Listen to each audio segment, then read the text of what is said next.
Hi, Learn 11 class. Welcome to the lecture on note-taking this week. I'm going to set up here. This is the first video of 3 that will be on note-taking. This first video covers the basics of note-taking, the fundamentals of note-taking, and this video will probably be the longest of all of them. However, there is a bunch of information in here that you'll want to write down. So please do have something to take notes with, and also a paper to do brief reflection so that we're accessing previous knowledge to apply this new knowledge to. Okay? All right, so moving forward, this is the review slide, so you can go back and take a look at and maybe self-test yourself and see what you remember from our last lecture.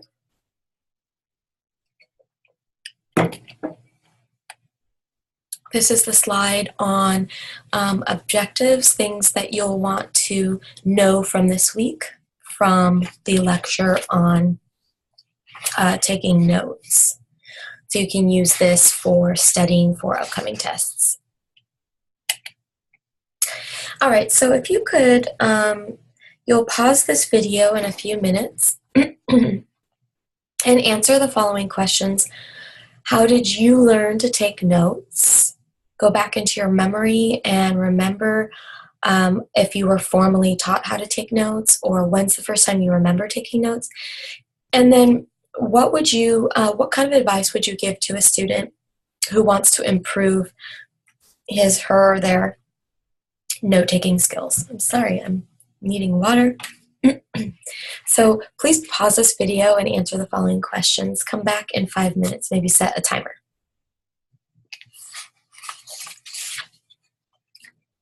All right, welcome back. I hope that you paused your video so that you could do some writing. Hopefully what you were accessing is what ways do you note take, and how do you know what you're taking note of? How do you know when to take notes? And so that's all information that we're going to discuss in this particular video, and then again in later videos, more specifically. This is a slide to connect this lecture with your textbook so that you can see your book talks about note-taking in 3 different steps: observing, recording, and reviewing. And in this lecture, I'm going to talk about the 4 basics of note-taking. And I just want you to get a sense of what we're saying is very similar. The details are really similar, but we lay out our information a little bit differently. So what your book says about observing are on the pages listed here. And see if you can't link some of what your book says with what the lecture says. Anytime there's a lecture and information in your textbook that are linking or overlapping, that's really important information to take note of. All right, so for this lecture, we're going to talk about the 4 basics of taking and keeping organized notes, sort of the principles of note-taking. And the first is to know how to prepare yourself, both before you sit down to take notes, but also while you're trying to focus on taking notes.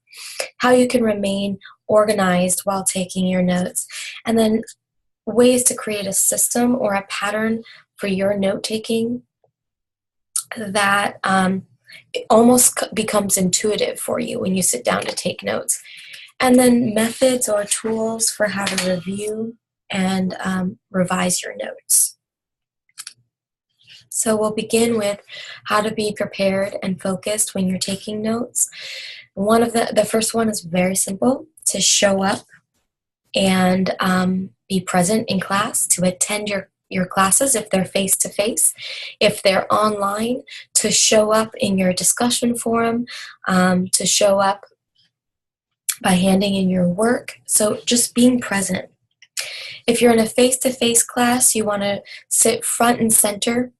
There have been many studies done that have shown students who sit in the front row and in the center get higher scores than those that sit in the back.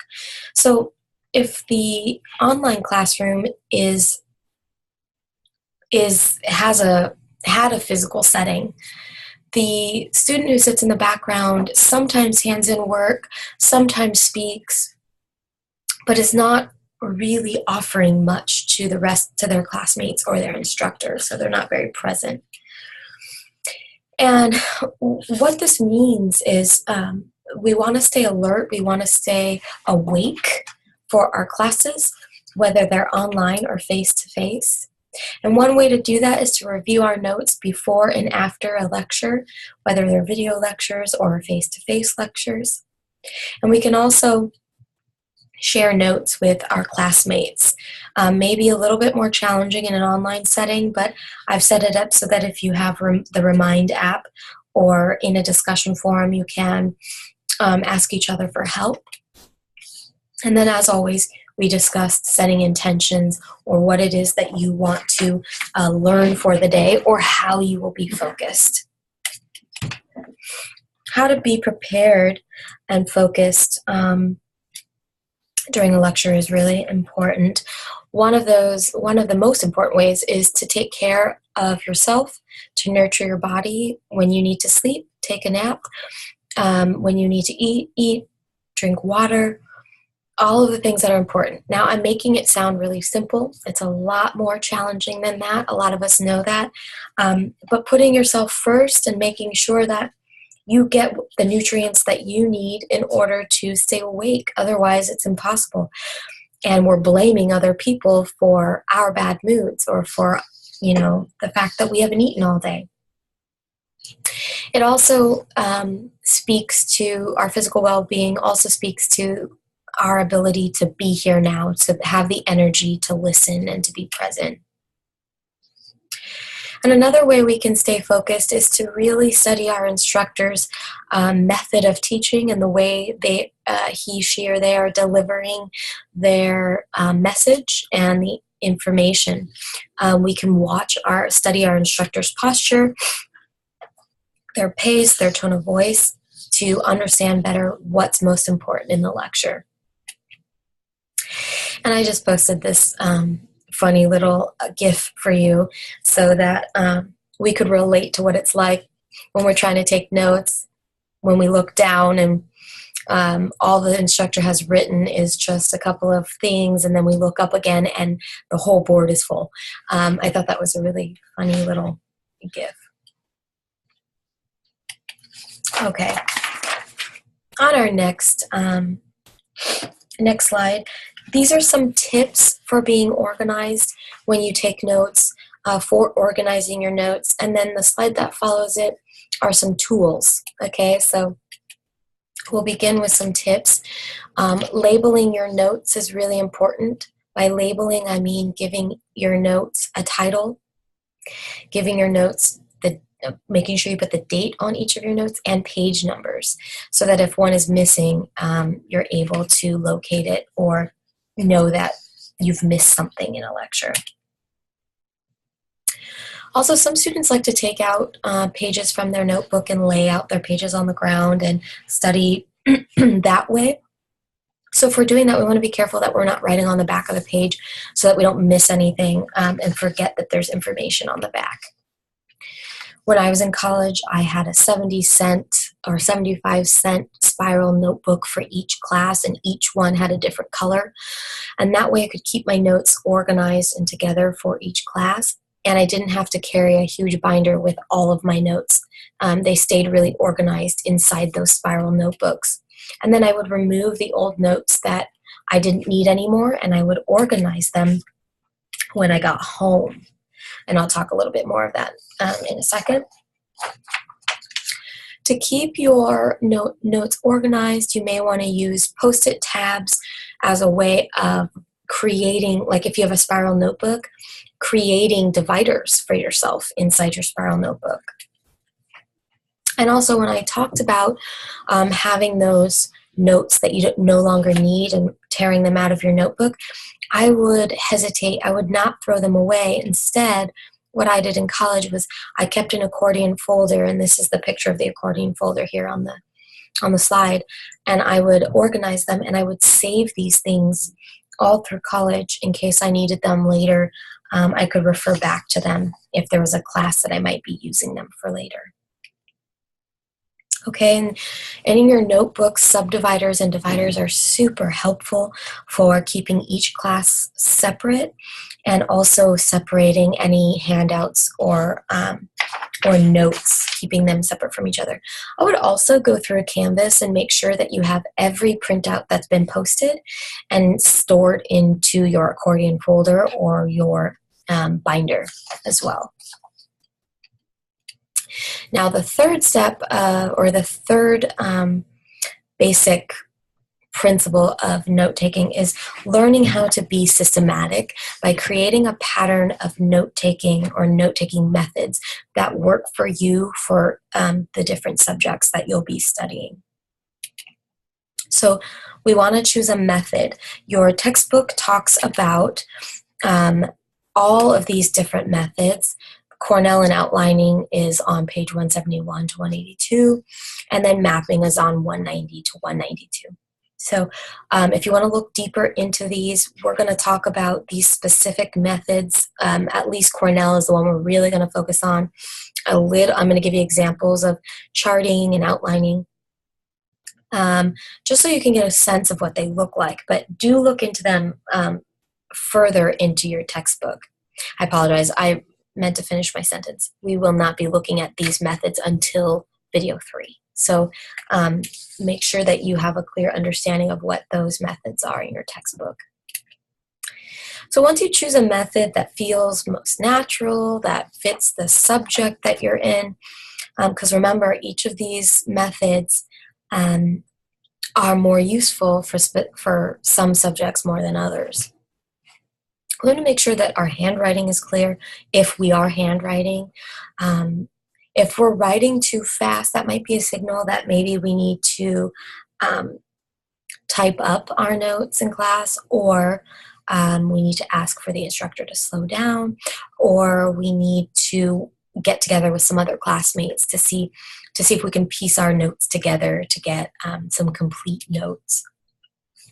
And then I always leave a space on anything that I'm note-taking, and I keep the same space on my page. So I typically use the top of my page for questions or responses that I'm holding that I don't want to forget, but I want to make sure I get them answered. So I would leave a designated area on my notes, maybe at the top, for questions, and I would highlight them. So at the end of the lecture, if my questions weren't answered, I could raise my hand and ask.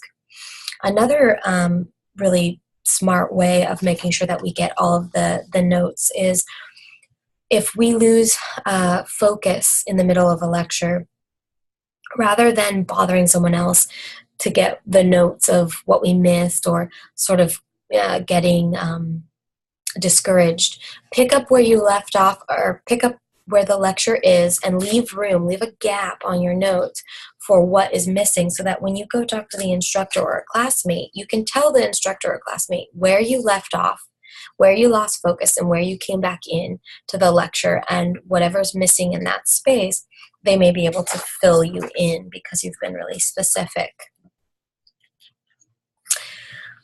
All right, that funny little meme there. Sometimes it feels like we just need to highlight a couple of things, and then we end up painting the page with highlighter because it all seems really important. So how can we create a pattern where we're able to take notes quickly and also to know what's most important to write down on the page? For one, using symbols helps us to write more quickly. So we might create a system of symbols that mean something to us. I know I've learned how to do that myself. I didn't even know that I was doing it at the time. But this, maybe an asterisk means this will be on the test. The instructor said that, so I'm just going to put an asterisk next to it. And I'm going to maybe put, circle it in purple or whatever, just so that I know that that's what that means when I go back over my notes. It's always good to record any helpful examples that the instructor gives to you to help you understand really conceptual information. Or, let's say in math, you're given a formula and you're working out this problem, and the instructor gives you an example of how the math problem or formula is applicable in real life. Then you might write that example down for yourself so that when you get home, you can remember the lesson more clearly. Always listen to the last 5 minutes of any lecture in a face-to-face class. This is a lot of times where important or missing information is said, because as students are shuffling and putting things in their bags, the teacher is really rushing through some important things. A date change may occur there, or homework that the instructor is adding to your week may also be mentioned in those last few minutes. Now, the last step of the principles of note-taking is the revision process, okay? Revising your notes. So what that means is we want to make sure that we're reviewing our notes 5 minutes before and after class, or 5 minutes before and after a lecture. We want to review what we've learned already, and then we want to look at what we've read in the textbook so that we're ready to apply it to whatever the lecture is that's coming. If we can't review 5 or 10 minutes before or after the lecture, doing it within 24 hours is also highly recommended. When we get to the memory lesson, it'll make more sense about how long we can keep information in our memories. And the last bit here is to, after we've reviewed this, it's really smart to rewrite your notes or type them up, make them clear, change, delete anything that was unimportant, and reorganize the structure of your notes, just so that you can see it more clearly. And this also is really good for remembering information, for allowing us to remember for a test. I will say that sometimes it can be difficult to know what the main ideas are of a lecture until we've listened to the entire lecture. So the revision process is really good and review process is really good for looking at the main ideas and pulling out those main ideas and details that we feel are very, very important. Another way to review your notes, and I mentioned typing up the notes, is writing a summary or a reflection of the lecture as soon as it's finished, so that you can summarize everything that you've learned in a really small space. So we mentioned Bloom's taxonomy and the level of understanding, the kind of thinking that where we teach someone else or we summarize what we've learned. And this is really helpful for helping us to move to the next level, where we apply that information. So I'll show you examples of summaries of a lecture in video number 3. And also it's already posted for you on campus, so you can take a look there. Having study sessions with classmates is really good for reviewing notes. Not only can we exchange and compare notes, but we can also review and self-test and quiz each other, and it keeps that information alive in the brain. And then it's a good idea. I know that scheduling weekly study sessions can be really difficult for a lot of people who have very busy schedules, but trying to do a bi-weekly study session for a class that's really challenging can be super helpful, again, for keeping that information alive in your brains. Now I'm going to leave you with this information at the end here of the first part of the lecture, that your notes, and by the way, I forgot that page down there needs to be revised. So I will find that phrase for you at some point in the 16th edition. That page number is from the 14th edition. But this quote in your textbook says, think of your notes as a textbook you create. That we really want to take our time with our notes, that we're creating something out of nothing, and we're basically making a manual of this course that we're sitting in a little bit over time. And so as we review and edit and create a symbol system for ourselves and a pattern, as we're doing this, we really want to take care of our note-taking so that we can either share it with others later or just see all that we produced in that course. So I thank you for being here for the first part of the 3 video series on taking notes. I hope you will return, as you should, for the 2nd and 3rd video as well. Email me with any questions, and I hope this was of value to you. Thank you so much.